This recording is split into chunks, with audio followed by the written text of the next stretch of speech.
Good evening sir. మేము KGBV చిన్నగూడు నుంచి మాట్లాడుతున్నాం.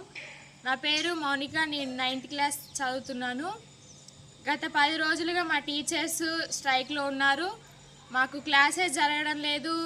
మాకు చాలా లాస్, టైం వేస్ట్ అవుతుంది. మా మేడమ్స్ మాకు కావాలి. అలాగే వచ్చిన మేడమ్స్ కూడా మాకు ఏం క్లాసెస్ చెప్పట్లేదు. కాబట్టి మా మేడమ్స్ మాకు కావాలి. మీ యొక్క